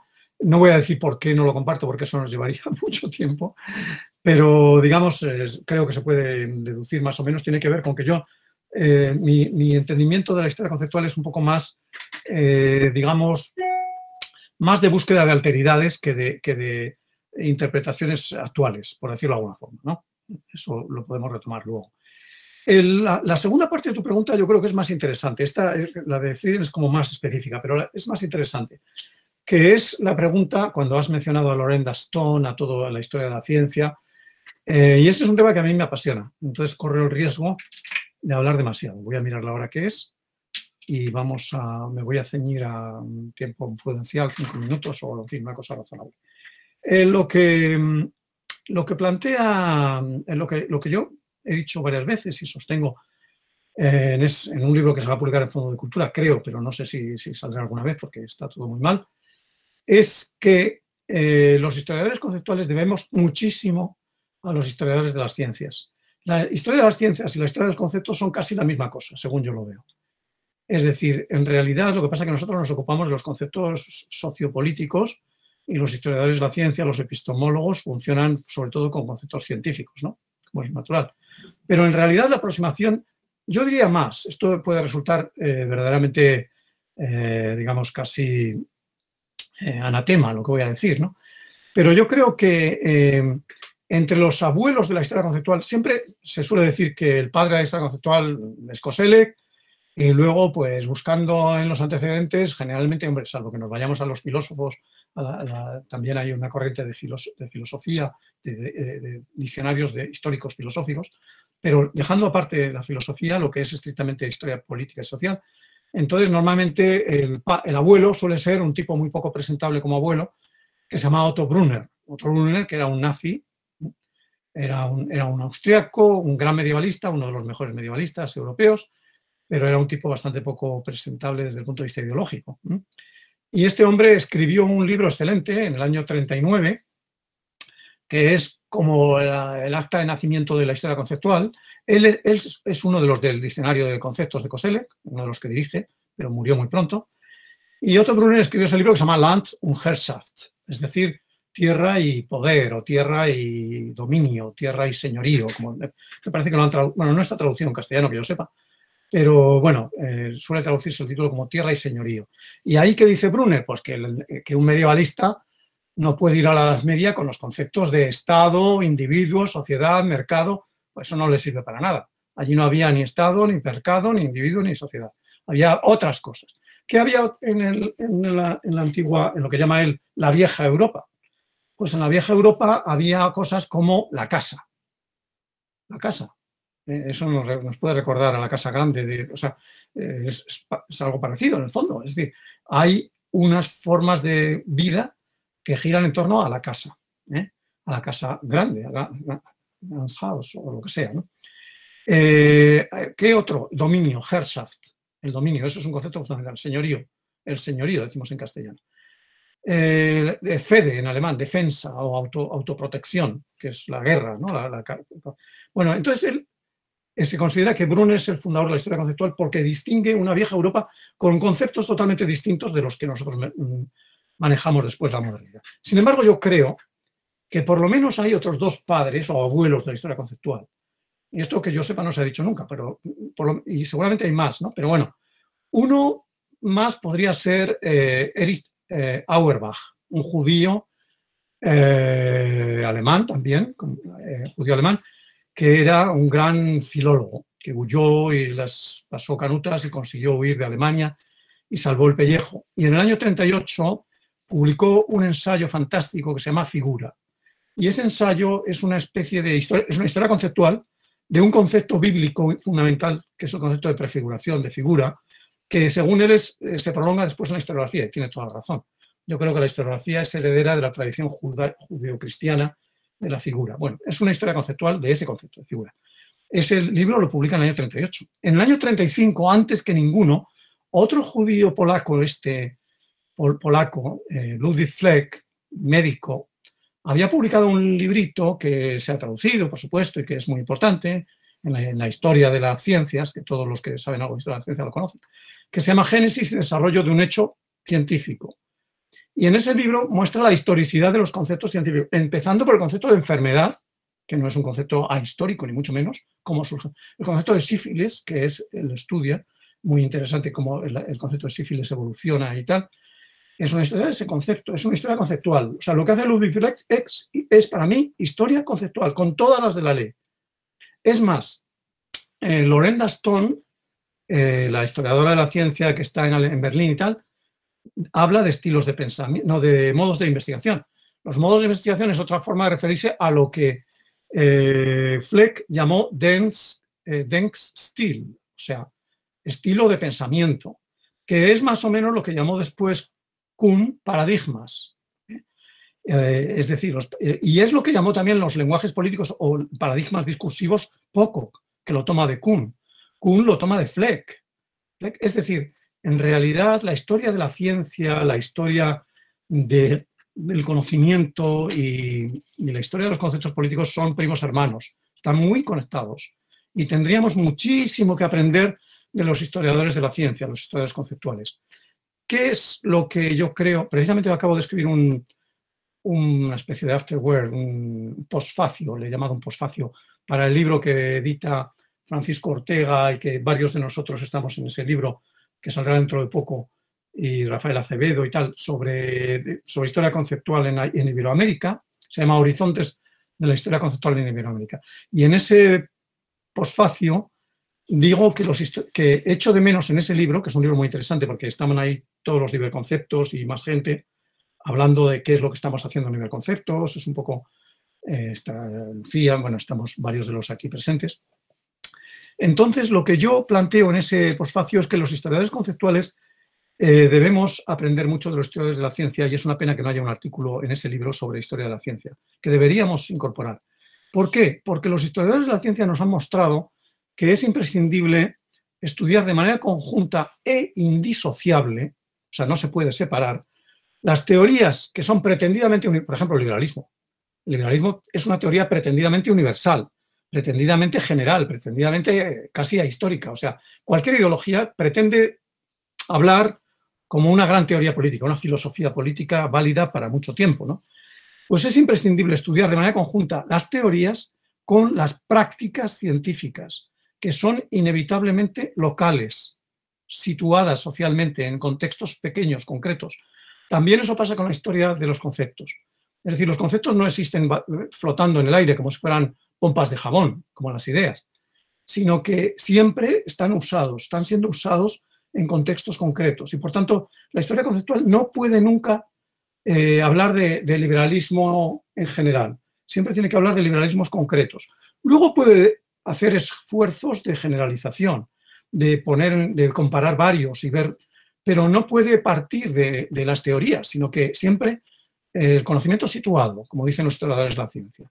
Primero, mirar de cerca al nivel micro y luego, si acaso, ir arriba y tratar de... Y luego otro aspecto importantísimo de la historia conceptual, de la historia de las ciencias, que es lo que yo he llamado en ese libro despresentificar el pasado. Es decir, hay que ir al pasado con buena fe, no solamente para ver ahí los gérmenes del presente, o sea, no pensar solamente que el pasado es como un presente imperfecto. Todavía no eran lo suficientemente listos para no ser machistas, para no ser racistas, para creer en la esclavitud. Eran unos tipos muy torpes y nosotros somos más listos y más superiores moralmente y ya no somos ni racistas ni machistas y tal. Yo creo que esa actitud hay que dejarla a un lado. O sea, no hay que ir con la moralina al pasado. Hay que ir al pasado tratando de comprender a lo que las gentes de aquel tiempo vivían. Los unos y los otros, los de arriba, los de abajo, los del medio, todos. Entonces, eso yo creo que la historia conceptual también, la historia de la ciencia lo hace mejor, porque habla de temas que en principio, hombre, decir que la Tierra es plana o que yo qué sé, o en fin, la gente que ha perdido la batalla porque se han vuelto muy antiguos y muy reaccionarios, ya no nos importan demasiado, nos podemos reír de ellos un poco, pero no tanto como... O sea, no hay una necesidad de sanitización del pasado. Y entonces, en ese sentido, los historiadores de la ciencia son más historiadores que nosotros. Es decir, van al pasado como verdaderos traductores, para hacernos comprender lo que decían los del pasado. Pero como un traductor que no te traiciona, que no te dice estos tipos eran indeseables y transforma lo que dicen aquellos agentes del pasado para que tú creas que están hablando de los problemas actuales, que eso es falsear la traducción. La verdadera traducción, para que lo entendamos ahora, se esfuerza por entender, un historiador es un traductor. Un historiador es alguien que toma un idioma distinto, que es un idioma del pasado, y lo traduce al presente. Pero al traducirlo, si es buen traductor, lo que tiene que hacer es hacer comprender en el idioma del presente lo que dicen los del pasado. No al revés, volver presentistamente, digamos, proyectar nuestros conceptos hacia atrás y hacerles decir a los del pasado lo que decimos nosotros, que es lo que hacen muchos historiadores, dicho sea de paso. Entonces, en ese sentido, yo creo que la historia conceptual tiene mucho que aprender en la historia de los... Ya me he pasado de hora, perdón. Eu acho que a frase que você falou é forte, mas considero verdadeira, que os historiadores das ciências, às vezes, são melhores historiadores que os historiadores. Os historiadores que reivindicam a história como profissão. Eu concordo. E a que se Algunos pensar... historiadores de la ciencia. Los historiadores de la ciencia que entrarían en lo que hoy llamamos la epistemología histórica. Exato, da Los epistemologia. Rosenberger, los Allison, o sea, sabemos de lo que estamos hablando, no de la historia de la ciencia tradicional, que nos habla de lo bueno que fue Newton y Einstein y tal. O sea, no la historia de la ciencia por arriba con 4 nombres. Eso no es historia de la ciencia. Historia de la ciencia tomada en serio. O sea, los que estudiaban cómo se estudiaban las cosas en los laboratorios o los lugares apartados del pasado donde se hacía ciencia, que no era solamente Oxford y Cambridge, se hacía ciencia en todas partes, por supuesto muchísima en el mundo ibérico. Esto lo ha demostrado Juan Pimentel o Cañizares Esguerra y otros varios, ¿no? Que han mostrado que había mucha ciencia en el siglo XVI y en el mundo barroco hispano. Pero claro, desde que se inventa la revolución científica, todo eso se borra. Toda la ciencia que tiene que ver con la navegación, con la geografía, con la cosmografía, con la antropología, con, yo que sé, costa, todo eso se echa a la basura y solo importa pues la ciencia dura de pues, Newton y tal, ¿no? Entonces eso es una manera de ver, y los historiadores verdaderamente historiadores de la ciencia hacen historia conceptual en ese sentido, porque miran al pasado realmente de una manera más próxima a los agentes. Uma boa história conceitual é uma história também epistemológica, vamos falar assim. ¿Perdón? Uma boa história conceitual é também uma boa história epistemológica. Exacto, exacto. Se plantea, por eso está tan cerca, según yo lo creo, la historia conceptual está cerca de la teoría de la historia. Seguramente por eso estamos hablando tú y yo, estamos discutiendo. Sí. Porque la teoría de la historia, o sea, no se puede hacer historia conceptual sin un poco de teoría de la historia. O sea, no puedes ponerte simplemente a buscar palabras en los textos. Eso te puede decir, eso es un instrumento lexicográfico que es útil, pero claro, tienes que saber un poco de lo que estamos hablando. O sea, tienes que, la historia, porque al final la historia conceptual es una forma de, igual que toda la historia intelectual, es una forma de historia intelectual, y la historia intelectual y la historia de la teoría de la historia está muy próxima, si se toma en serio la historia intelectual. O sea, la historiografía es una forma de producción de conocimiento, ¿no? ¿Cómo se produce ese conocimiento? ¿Qué hacen los historiadores cuando hacen historia? ¿En qué consiste la operación historiográfica? Como diría Desserteau, ¿no? Etcétera, ¿no? Entonces, bueno, yo creo que eso son preguntas que todo historiador alguna vez en su vida se las tiene que hacer, ¿no? Porque simplemente, la mayor parte de los historiadores es verdad que no necesitan mucho eso, tienen el oficio aprendido en la facultad y no necesitan preocuparse por esos temas, pero yo creo que un mínimo de teoría de la historia es necesario para plantearse qué es lo que uno hace, ¿no? Javier, eu até teria mais uma questão, mas eu acho que seria interessante nós abrirmos para os colegas que estão aqui poderem conversar com você e colocar suas questões. Francine, se você quiser fazer a sua última questão, enquanto isso eu vejo quem que gostaria de falar ou não. Pode, eu acho que sintetizar e eu vou abrindo aqui para ver se tem inscrições, tá bom? Tá bom. Pode finalizar, tá bom? Tá, então é uma questão à la brasileira, para terminar assim. Lendo o livro, eu lembrei como todo mundo já conhece aqui, é claro, o texto do Robert Schwartz sobre as ideias fora de lugar, né? É um texto clássico que movimentou discussões sobre o liberalismo no Brasil, se era possível ou não um liberalismo nas circunstâncias históricas que nós vivíamos, né, no século XIX. E eu gostaria que você comentasse, Javier, um pouco sobre essa possibilidade do liberalismo. Você já falou isso, mas tendo em mente o texto do Schwartz e tendo em mente também que no livro vocês falam, né, que há possíveis semelhanças pré-políticas que encarnam um substrato cultural e semântico nos países europeus em relação ao liberalismo, né? Tendo isso em consideração, como nós poderíamos entender o liberalismo em terras estrangeiras? Sí, efectivamente, bueno, conozco La primera vez que tuve noticia de ese texto, confieso que fue leyéndole a Elias Palti, ¿no? El famoso debate sobre ese tema. Yo lo había oído vagamente, pero no había leído el texto de Ideas fuera de lugar. Entonces, a raíz de leer el ensayo muy interesante de Elías, fui a Schwartz, a Roberto Schwartz, ¿no? Y efectivamente, pues donde plantea esa cuestión y tal. Gostaria, só deixa eu fazer um adendo que eu acho que é interessante pelo que você falou anteriormente. Esse texto do Schwartz, ele foi publicado posteriormente num livro dele que estuda justamente o pensamento do Machado de Assis, que é um dos nossos maiores escritores, né? E que fazia uma contestação à elite brasileira de maneira ácida e irônica. Então, pensando a história dos conceitos, pensando esses problemas para além do campo também estritamente de uma história política, mas que toca aí a estética y también problemas más generales, ¿no? Sí. Bueno, yo creo que ese texto, efectivamente, que toca todo el tema ese de Machado de Asís y de los problemas de hasta qué punto era auténtico o era una especie de farsa del liberalismo de las élites brasileñas, etcétera.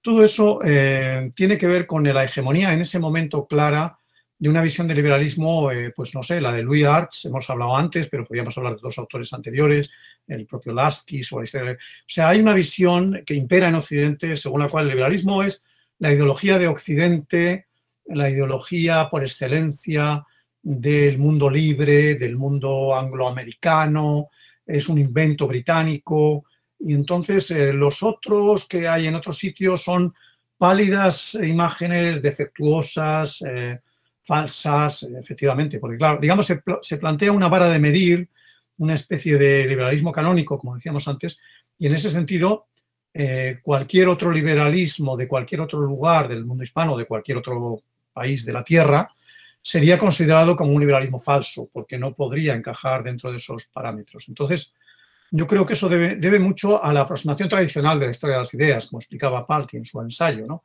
Es decir, por una parte es una metáfora que está presente siempre en el mundo intelectual desde el siglo XIX. A mí me sorprendió cuando encontré en textos de la época de la Restauración Europea, varios liberales europeos, alemanes, franceses y tal, hablan de que están, digamos, lamentando que en Europa se haya restablecido un sistema más o menos absolutista y no hay libertad, se ha ahogado la libertad y tal. Mientras tanto, en América parece que está floreciendo, porque es justo cuando se está produciendo las independencias, las primeras constituciones, los países hispanoamericanos, Brasil, etc. Y entonces dicen, felizmente, dicen varios de ellos, dicen, las ideas liberales se están trasplantando a terrenos donde están creciendo de manera esplendorosa. O sea, resulta que en Europa se ha agostado la planta del liberalismo, pero no hay que preocuparse, porque ese arbolito valetudinario que no sirve, que está enfermo, lo hemos llevado a las tierras americanas, se ha trasplantado como si fuera una planta en América, y en América está surgiendo, digamos, fuerte, ¿no? Entonces, bueno, esa metáfora se usa, y luego al contrario, luego cuando van mal las cosas, pues no, resulta que no era robusto, que ese liberalismo es una planta enclenque, y entonces se busca la explicación en que en realidad nació en Europa, ha sido llevado a América, pero en aquel momento es erróneo decir que había nacido en Europa porque todavía no había liberalismo. El liberalismo se estaba creando y casi era más iberoamericano que europeo en ese momento. Es decir, el concepto de liberalismo todavía circulaba más en el mundo iberoamericano que en el europeo. Entonces, esa forma de ver las cosas es claramente anacrónica. Es decir, es conociendo todo lo que viene después y ese liberalismo que nosotros tendemos a identificar, incluso la gente que no ha estudiado esto, se cree que es más o menos lo mismo que la democracia de la Segunda Guerra Mundial, o sea, creen que le piden al liberalismo del siglo XIX que sea más o menos, que respete todos los derechos, el sufragio universal, o sea, una serie de rasgos que no son propios del liberalismo de aquel tiempo, que era otra época y otro mundo. Y entonces a veces también hay un enorme anacronismo en todo eso, ¿no? Pero bien, yo creo que efectivamente a mí me parece una aproximación o sea, yo discrepo de esa aproximación de Roberto Schwartz, básicamente porque creo que no es acertada la idea de que hay un liberalismo canónico que luego se trasplanta y que en algunos lugares es inadecuado. ¿Por qué en Brasil? Porque hay esclavitud. Con esclavitud no puede haber liberalismo. Jefferson tenía un montón de esclavos y es considerado como uno de los primeros del liberalismo norteamericano. O sea, quiero decir que eso no es, no puede ser una razón. O sea, luego entramos ahí en el terreno también un poco de la filosofía de la historia, discusiones más o menos, pero creo que no me parece una aproximación muy feliz por esa razón que he dicho. Bien, me paro aquí para poder contestar, si acaso. Para Andrea. Perfeito, Javier. Perfeito. Excelente. Nós temos aqui uma pergunta da Maísa Noronha, que está nos acompanhando, e também do João Paulo Pimenta. Eu acho que eu vou pedir para os dois fazerem as suas questões, e aí você responde em seguida. E se mais alguém quiser falar ou escrever, eu vou anotando aqui, tá bom? Então, Maísa Noronha e depois João Paulo. Peço que coloquem, quem quiser colocar a câmera, fique à vontade. Acho que também voltar aqui para a sala pode ser interessante para o Javier ver todas as carinhas, digamos, né? Obrigada. Maísa. Hola, Javier, ¿cómo estás? ¿Qué tal, Maísa? Encantado de Qué verte. bueno verte. Yo también. Muy, muy bueno. Eu vou falar em português. Bom, primeiro queria te agradecer muito pela... Nossa, foi uma maravilha ouvi-lo, né? Eu estava com saudades, né, dessa... E foi uma bela aula. Eu tenho... Estou com pena, não li o livro, né? Não li o seu capítulo, não li o livro, mas acho que você fez uma exposição. A Francine fez perguntas excelentes e você fez uma exposição claríssima. Então, acho que a gente fica com muitas questões. Eu tinha duas questões que eu queria te ouvir um pouco mais. A primeira diz respeito ao início da conversa de vocês sobre a questão da gente pensar numa pluralidade de liberalismos, no plural, né? E na impossibilidade de você falar num liberalismo. Partindo dessa ideia, eu fiquei pensando que você é um livro que fala sobre os liberalismos europeus, né? Então, fiquei com a questão, quer dizer, a gente fala na pluralidade, mas a gente continua falando em liberalismo europeu ou norte-americano, ou inglês, ou francês. E aí, a minha questão para você é a seguinte: para resolver isso, ou não sei se compreendi direito, a gente pode falar, como se fala para o republicanismo, em matrizes de liberalismo, né? Porque a gente usa muito a expressão matrizes do republicanismo, né? E aí se fala em matriz norte-americana, matriz francesa, matriz inglesa. É possível a gente também pensar para o conceito de liberalismo em matrizes do liberalismo, o que basicamente poderia resolver algumas questões, né? Essa é a primeira questão. E a segunda tem a ver com a conversa que você estava tendo com a Francine sobre a questão da relação da história conceitual com a história da ciência, né? E eu agora, eu já falei isso com o Fábio, mas eu estou começando a trabalhar com o conceito de raça no século XIX. E estou pensando em trabalhar isso, pensar mesmo o conceito e pensar a temporalização e tal. E tenho me deparado, obviamente, né, o conceito de raça com um diálogo intenso com a ciência, né, com a história da ciência e com a filosofia, lógico, mas muito com a história da ciência. E é impressionante, quer dizer, a minha aproximação vai por outro caminho diferente do que você fez, né?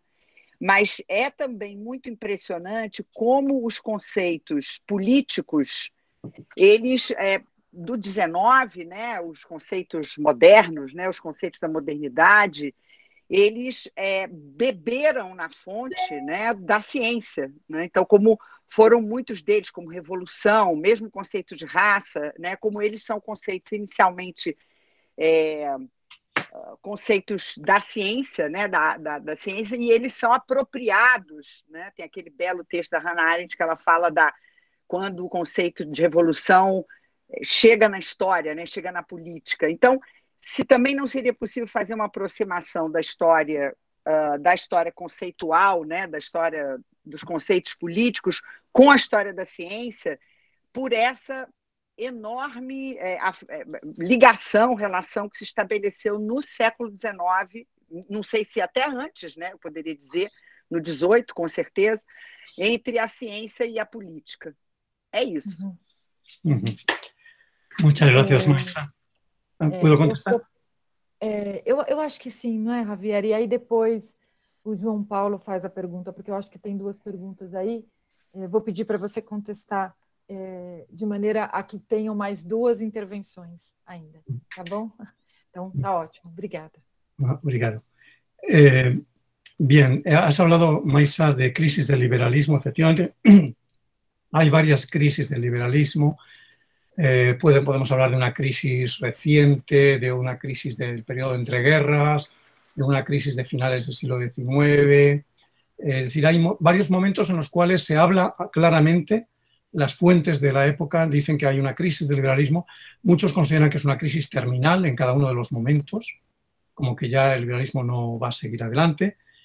Bueno, yo creo que es difícil, no sé, es decir, es un concepto que ha llegado tan lejos, o sea, abarca tanto que es difícil pensar que se pueda meter en la botella de nuevo, ¿no? Porque ha salido, es decir, por ejemplo, como todos nosotros sabemos que en los Estados Unidos llaman liberales a lo que nosotros llamamos en Europa socialdemócratas o demócratas de izquierda, ¿no?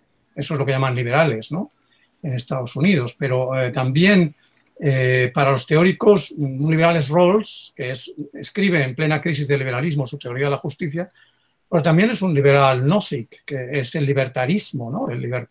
Es decir, que hay muchas maneras de entender la crisis del liberalismo y también el liberalismo en cosas antagónicas. O sea, hoy mismo podemos decir de una persona que no es liberal o que es iliberal, por ejemplo, yo que sé, Orbán en Hungría, porque tiene una actitud que prohíbe o que persigue la homosexualidad o que es autoritario y no quiere que haya libertades de esto o de lo otro. Eso se llama iliberal, democracia iliberal. En Europa se utiliza mucho esa expresión al hablar de las democracias iliberales. Pero también, a lo mejor otros hablan de liberalismo en un sentido, sobre todo desde la izquierda, en un sentido negativo, porque identifican liberalismo con neoliberalismo y con un liberalismo de carácter económico, sin, digamos, un poco del mercado, la globalización sin ninguna restricción, todo lo contrario de la socialdemocracia. Entonces, es un concepto muy, muy amplio que hace que sea difícil, digamos, que hay que aquilatar mucho de qué estamos hablando en cada momento, porque no solamente había muchos liberalismos en el pasado, es que hoy mismo hay muchos liberalismos diferentes, muchas maneras de referirse a ese concepto. Y quizá por eso... Javier, desculpa, no sé si yo hablé, si yo estaba hablando de matrices. Matriz, como algo que es la origen, como, sí. como el origen, no sé si matriz, y no sé si estás, ¿qué relación estás haciendo de matriz con las crisis? Yo no... No perdón, sé. Entonces te entendí mal. Entendí que hablabas de la crisis, como matriz de republicanismo. Un malentendido fonético. Entendí de la crisis. Sí, pero no necesitas, solo para aclarar. Está conectado, porque también hay varias matrices. Y una de ellas es más económica, otras más política, más moral. O sea, hay como varias líneas. Por ejemplo, una cosa que descubrimos en Iberconceptos, no sé si otros lo habían descubierto antes, pero sospecho que no, es que en el mundo luso brasileño de habla, o sea, ya en los diccionarios de Moraes, Blutó, etcétera, tenía muy distinto el tratamiento de los diccionarios españoles. ¿Y cuál es la diferencia? En los diccionarios portugueses había mucho más comercio, mucho más librecambismo. Es decir, liberal se identificaba con libre comercio, con libre tal, cosa que en los diccionarios españoles no se utilizaba. O sea, la versión, digamos, del liberalismo económico Adam Smith, para entendernos, en el mundo hispano apenas se utilizaba así. Yo no he encontrado prácticamente fuentes que hablen del liberalismo, de un comercio liberal, o en un sentido metafórico, pero no era tan tan pregnante la matriz, digamos, económica en ese caso, ¿no? Era más de tipo moral, en fin, es una diferencia. La otra cuestión es la de la historia de la ciencia. Voy a pasar rápidamente porque creo que si no ya estamos fuera de tiempo, creo, ¿no?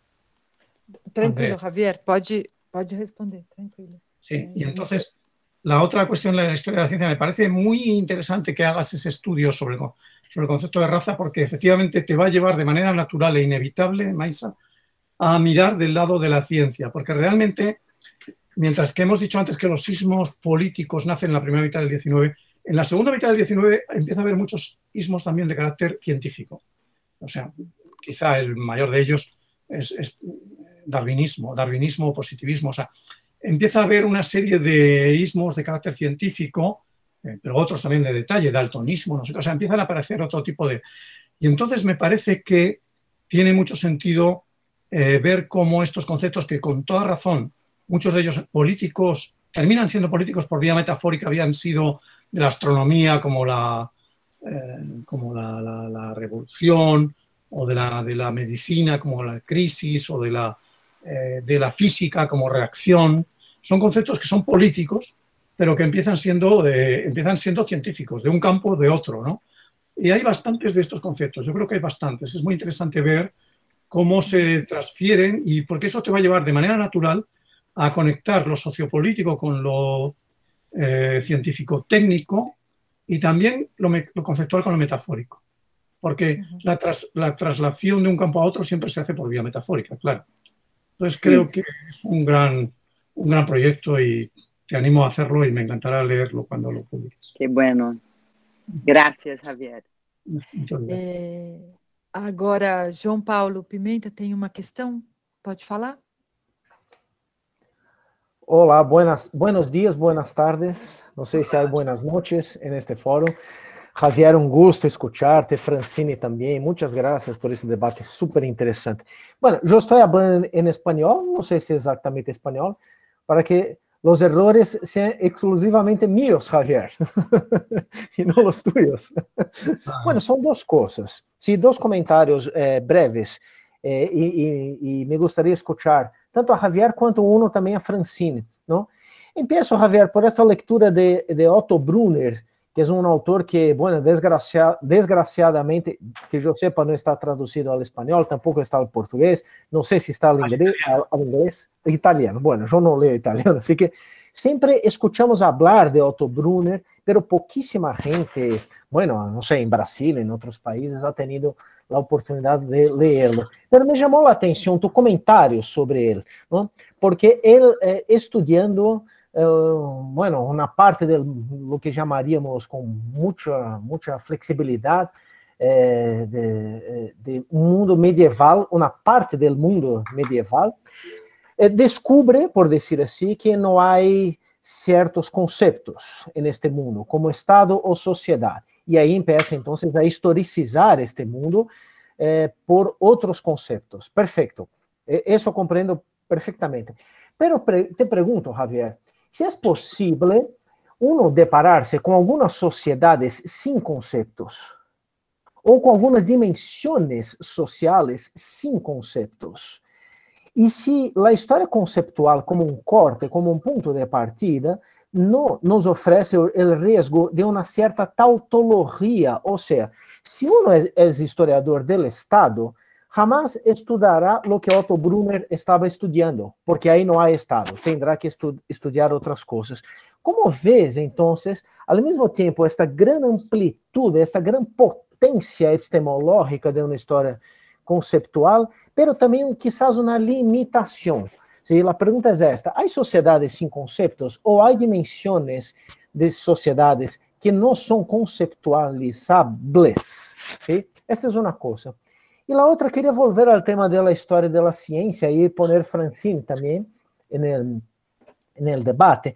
Me llamó la atención, primero, porque ustedes estaban haciendo un elogio, no, la historia de la ciencia es conceptual, y yo pensaba, no, y ahí luego ustedes tuvieron todo el cuidado de decir, no, estamos hablando de una buena historia de la ciencia, de una historia epistemológica de la ciencia.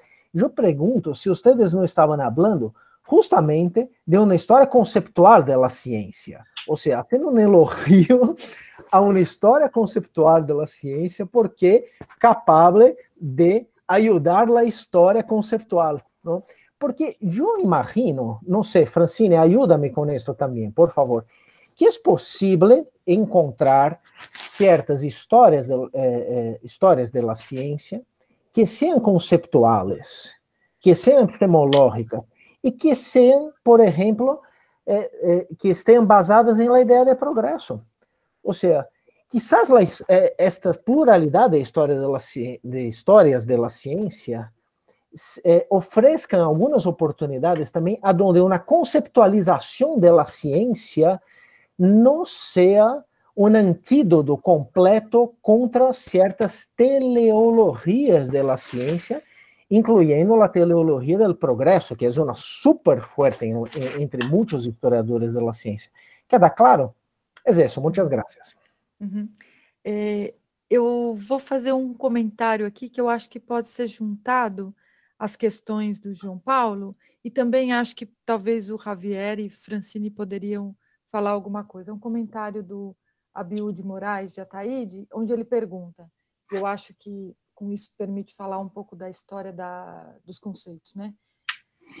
O viés histórico que não traduz o passado e que busca culpados no presente, né? Como entendê-lo, essas discussões que ficam travadas em questões polarizadas, o que ele chama vilões, mocinhos, né? Como ou apenas nos levam a outros caminhos históricos. O que acarreta esta condição histórica? E eu acho que aqui ele permite, se eu estou entendendo bem o comentário, se ele quiser aqui também falar, na verdade, como fugir a essa história que, principalmente na história do pensamento político, acaba criando alguns vilões, criando algumas tautologias, né? Algumas... desculpe, a Bild é ela. Criando algumas tautologias que não permitem olhar o passado. Então, talvez recuperar, acho que algo que você falou no início, Javier, sobre a história conceitual, da importância da história conceitual como uma leitura do passado, né? A consequência de você não usar a história conceitual para entender o presente, né? E pensar essas genealogias, liberalismos, principalmente se tratando da América Latina, né? Como é que os liberais depois vão ser demonizados, ou como você cria, né? E como a história conceitual acho que pode ajudar nessa... ser um antídoto um pouco quanto a isso. Acho que pode... Havia também um comentário aqui da Ana Neme em relação ao Roberto Schwartz, onde ela dizia do problema, especialmente do liberalismo, no caso do Roberto Schwartz, como uma experiência muito vinculada às circunstâncias das elites naquele momento, né? Ou seja, acho que tem uma... Não sei se ela gostaria de falar aqui alguma coisa, mas ela estava recolocando aqui a obra do Roberto Schwartz um pouco também no seu momento, e como que ele estava pensando entender propriamente o discurso, né, das elites nesse momento. Então, acho que é isso. Se vocês quiserem, acho que se vocês puderem responder, Javier e também Francine, fazer os seus comentários finais, eu acho que esse debate está sendo excelente por várias questões, tá bom? ¿Quieres intervenir, Francine, brevemente? Se ele quiser falar primeiro e depois fala o Javier, seria ótimo. Eu acho melhor, né? Eu falo bem brevemente para não tirar o tempo do Javier, porque é sempre bom ouvi-lo mais. Sobre a pergunta da sociedade, a sociedade sem conceitos, né? Olha, esse é um tema da antropologia e eu estudei muito, foi o meu doutorado sobre o Claude Lévi-Strauss e os problemas de pensar conceitualmente. É possível pensar sociedades que não têm o chão histórico ocidental a partir de conceitos, e por exemplo, o Claude Lévi-Strauss colocou, que é um antropólogo, né, do estruturalismo, esse que fez história aí nos anos 60 e 70, ele colocou que palavras como cru e cozido,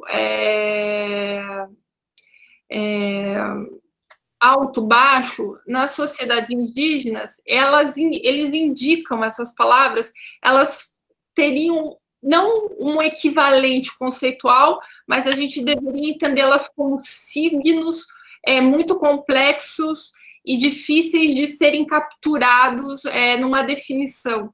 Portanto, eu acho que talvez também se aproximaria de uma ideia de uma história conceitual de longe, vamos dizer assim. Sociedade Sem Estado, né, o texto clássico do Clastres, do Pierre Clastres, que fala, ele coloca em questão, se não é possível toda a sociedade ter Estado, então a gente precisa pensar qual a ideia que nós temos de poder. E aí ele coloca em questão a ideia de poder das sociedades e do pensamento moderno ocidental, recolocando a relação do poder com o Estado. Porque dizer que não há sociedade, que há sociedades sem poder não é possível, mas sem Estado talvez sim. Então aí a gente teria que adequar. Então é interessante contrastar com aquilo que com a ausência de conceitos para a gente pensar melhor os próprios conceitos. Então eu acho que essa questão da antropologia é interessante. E a outra, brevemente, sobre uma história conceitual, a história das ciências é uma história conceitual, eu acho que sim, porque o livro mais importante da Daston, né, que não é escrito só por ela, que é o Objetividade, ela vai pela ideia de objetividade e faz uma história que pensa as ciências se construindo a partir desse grande objetivo, desse grande objeto que é a objetividade, né?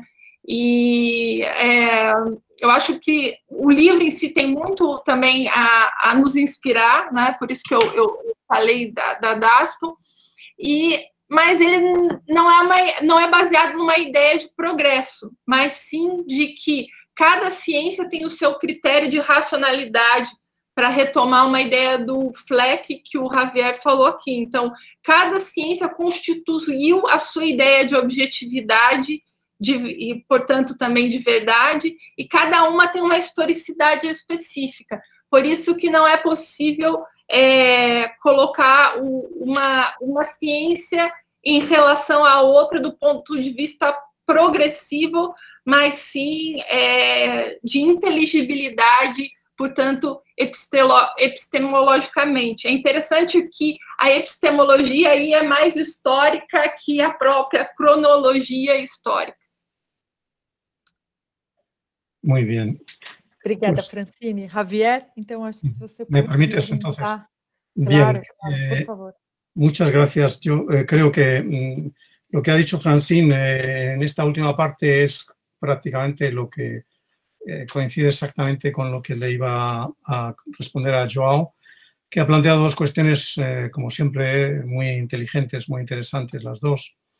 La cuestión de la ausencia de conceptos es fundamental. Yo creo que efectivamente, a ver, yo tiendo a pensar, pero podría ser un prejuicio occidental por mi parte, pero tiendo a pensar que es difícil que exista ninguna cultura en el mundo, ningún tipo de seres humanos que no posean algún tipo de lenguaje y de conceptos, por lo tanto, ¿no? Sin embargo, es cierto que hay toda una preocupación, no solo por parte de historiadores. En las 2 últimas décadas se puso de moda dentro de la historiografía el estudio de lo que se llama la historia de las experiencias, ¿no? La experiencia, claro, la discusión aquí es hasta qué punto la experiencia presupone la existencia de conceptos, un poco a la manera de Koselleck, no hay experiencia sin conceptos, ni conceptos sin experiencia, o bien es posible algún tipo de experiencia que, digamos, que eluda la existencia. Yo en ese terreno puedo hablar de un escritor que todos conocemos, Octavio Paz, que en el monogramático habla de la posibilidad de realidades irreductibles al lenguaje.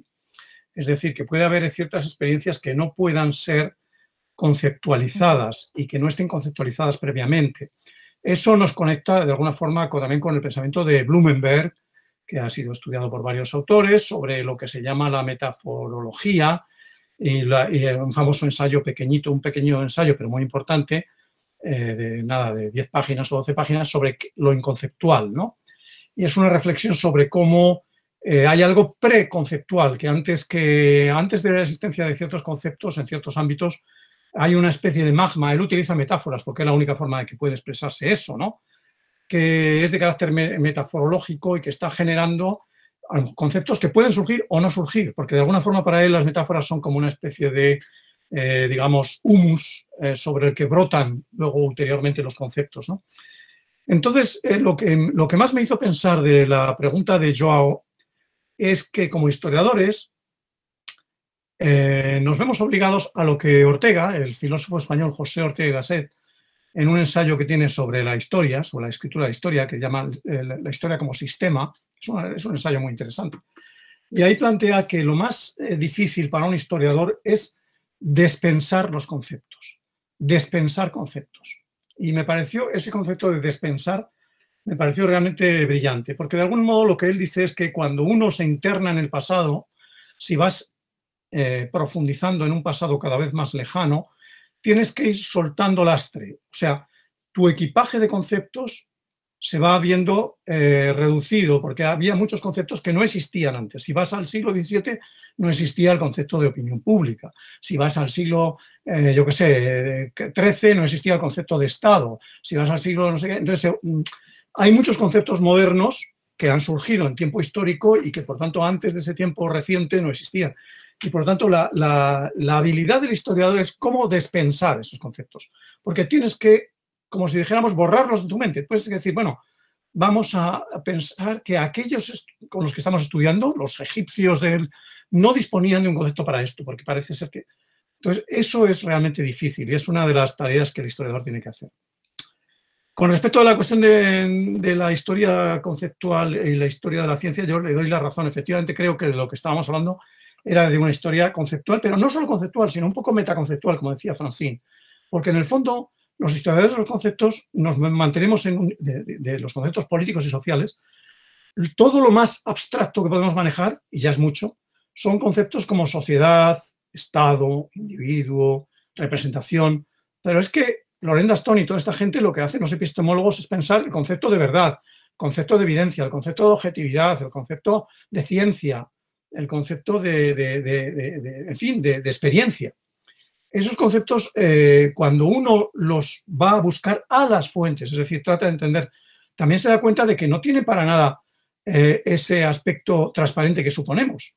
O sea, resulta que experiencia es un concepto que surge en el siglo XVII dentro del campo de la religión. O sea, experiencia se utiliza, fijaos, nada menos que la piedra angular de lo que es la llamada revolución científica, surge en el terreno de la religión. O sea, se habla y luego se traslada eso al campo de la ciencia. Cosas de este tipo. Entonces, es bastante sorprendente, digamos, encontramos hallazgos. A mí, como historiador conceptual, confieso que lo que más me gusta es verme sorprendido. O sea, ir hacia el pasado y decir esto es sorprendente. Realmente que no existía este concepto, no me puedo ni imaginar un mundo sin el concepto de objetividad o con un concepto de objetividad. Parece que lo objetivo y lo subjetivo para nosotros es como, estamos casi como evidencias, ¿no?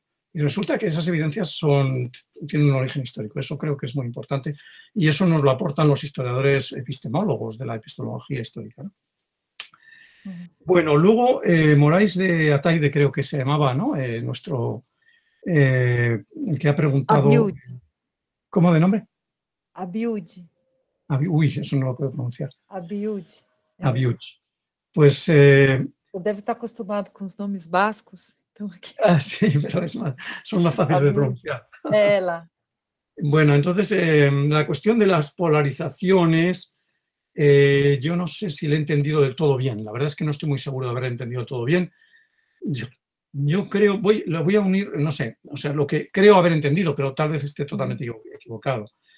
Es decir, efectivamente, el presente una aproximación genealógica en términos Foucauldianos, ¿no?, de Foucault, presupone que no existe una historia lineal que contar, una historia teleológica de una línea ascendente de progreso directa, sino que más bien existe toda una serie de ramas, o sea, una especie de árbol lleno de ramas que conducen a ninguna parte, y una de las cuales ha conducido a nosotros, igual que una genealogía muy compleja, si nos vamos a remontar nosotros a los orígenes de cada uno de nosotros, pues llegaríamos a Adán y yo qué sé, serían miles, tenemos millones de antepasados cualquiera de nosotros.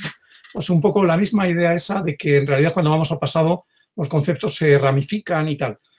Pero es verdad que hay polarizaciones dominantes, ¿no? Es decir, que, y entonces cuando estudiamos los conceptos como por ejemplo liberalismo, para ceñirnos al caso al estudio de caso que tenemos entre manos, pues es muy útil pensar en los conceptos antagónicos, en los, por así decirlo, cuáles son los antónimos del liberalismo. Es decir, en un momento determinado los liberales a sus enemigos le llamaban serviles o absolutistas, pero luego les surgen enemigos por la izquierda a los liberales. Y por ejemplo, los demócratas acusan a los liberales de no ser suficientemente progresistas.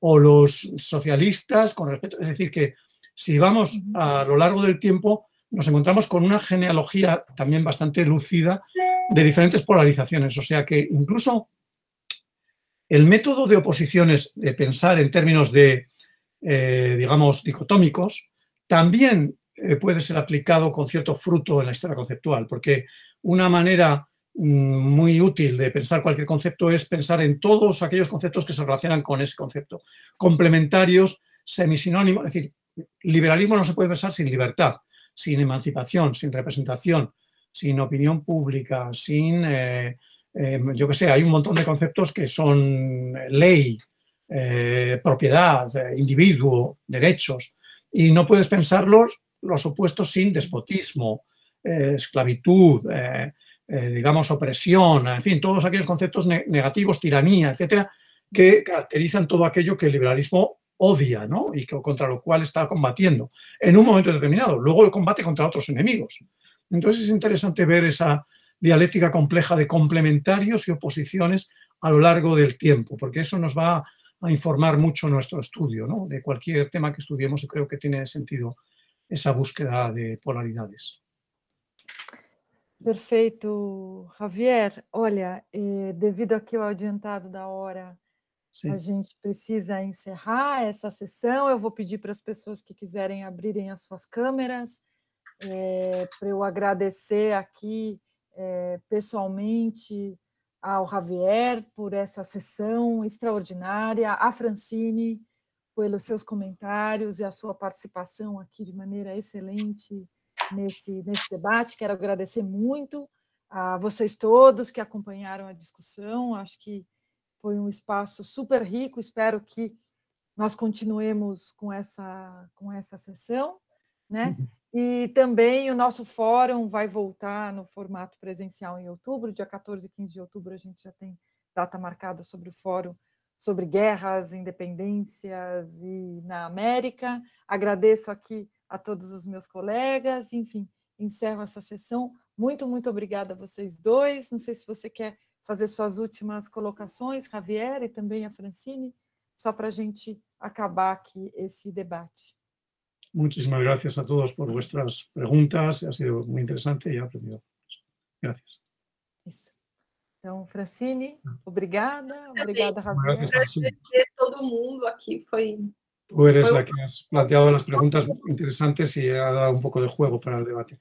Yo procuraré asistir a esa sesión de octubre que decís sobre las sentencias. Nós vamos divulgar ainda. A Daiane está aqui, a nossa grande Daiane, ela logo vai divulgar para vocês todos. Muito obrigada. E essa gravação fica no canal, então, assim, a gente bate palma assim, um pouco virtual. Mas, enfim, é isso. Essa gravação fica no nosso canal do YouTube e vocês vão ser, então, a gente faz as divulgações dos próximos. Então, muito obrigada a todos.